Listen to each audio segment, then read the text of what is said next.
آگے بڑھتے ہیں دنیا نیوز کے پروگرام آن دا فرنٹ میں عثمان ڈار کے ہوش ربا انکشافات 2 مئی کے واقعات کی planning chairman P T I کی زیر صدارت زمان پارک میں ہوئی۔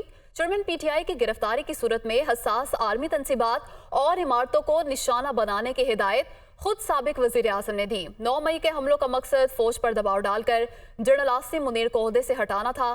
اکتوبر 2022 میں long march general Asim Munir کے بطور آرمی چیف تعیناتی روکنے کے لیے کیا گیا۔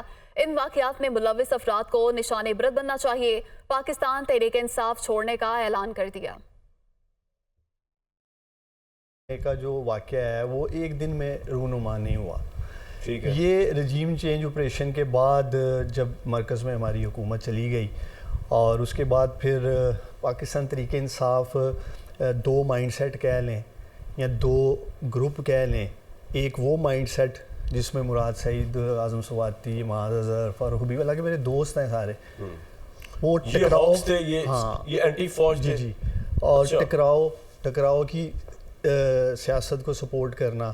گرفتاری تھی نا خان صاحب کی، اس کو لے کے پورے پنجاب میں سے، کبھی کے پی میں سے ورکرز کو کال کر لیا جاتا تھا۔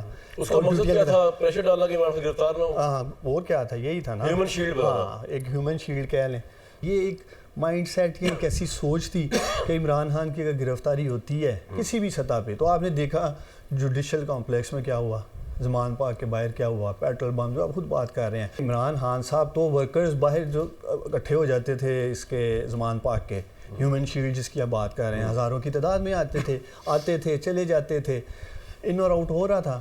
اور میں سمجھتا ہوں وہ ایک ایسی ذہن سازی ورکر کی ہو گئی کہ ہم نے عمران خان کو گرفتار نہیں ہونے دیں۔ یہ تو بات ہو رہی تھی میٹنگز میں کہ اگر گرفتاری کی صورت میں ہم نے ریاستی اداروں پہ حملہ آور ہونا ہے، اور اس کے بعد کیا کہتے ہیں، یہ جس تسلسل کی میں بات کر رہا ہوں، ٹکراؤ کی اور ورکرز کی جیسے ذہن سازی کی میں نے آپ سے بات کی ہے، تو یہ ایک وہ پورا تسلسل تھا۔ جن میٹنگز کا میں دیکھتا رہا ہوں، جب یہ لوگ بات کرتے تھے کہ اگر ہمیں ریاستی اداروں کے اوپر حملہ آور بھی ہونا پڑتا ہے تو اس بیانیے کو عمران خان سپورٹ کرتے تھے۔ ایکسپیکٹڈ تو تھا خان صاحب نے گرفتار ہونا ہے، اور ورکر بھی جیسے میں نے آپ کو کہا خالے اکٹھے ہو جاتے تھے زمان پاک کے باہر، تو یہ نہیں پتا تھا کب گرفتار ہونا ہے۔ وہ ہوئے 9 مئی کو جا کے۔ وہ مائنڈ سیٹ جو اس بات پہ یقین رکھتا تھا کہ اگر ہمیں اداروں کے اوپر حملہ آور ہونا تک جانا، اٹیک کرنا یا ان کے انسٹالیشنز پہ حملہ کرنا پڑتا ہے، تو اس سے دباؤ کریٹ ہو سکتا ہے۔ ان کو شاید ادارے سے بھی یہ ایک انفارمیشن یا ایسی میسیجنگ تھی کہ شاید اس ساری سچویشن میں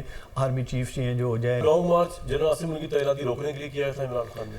آف کورس وہ ایک تعیناتی کو بھی روکنا تھا، پھر وہ سارا ایک پورا مائنڈ سیٹ چلتا آ رہا تھا۔ 9 میں ایک ایسا میں سمجھتا ہوں کہ شرمناک سانحہ ہے جس کی جتنی بھرپور مذمت کی جائے وہ کم ہے، اور وہ ایک ایسا سیاہ دبا ہے جسے اب وقت لگے گا دھلنے میں۔ میں سمجھتا ہوں کہ پاکستان تحریک انصاف کی ایز اے جماعت 9 مئی کے بعد بنیادیں ہل کے رہ گئی ہیں۔ جو شخص اس کا ذمہ دار ہے وہ آئیڈینٹیفائی ہونا چاہیے، اسے نشان عبرت بننا چاہیے۔ میرے لیے اس بیانیے کے ساتھ چلنا مشکل ہے، اور نہ ہی میں اس چیز کے لیے آیا ہوں پالیٹکس میں، اور میں نے فیصلہ یہی کیا ہے کہ پاکستان تحریک انصاف اور سیاست دونوں کو خیر بات کہہ دوں۔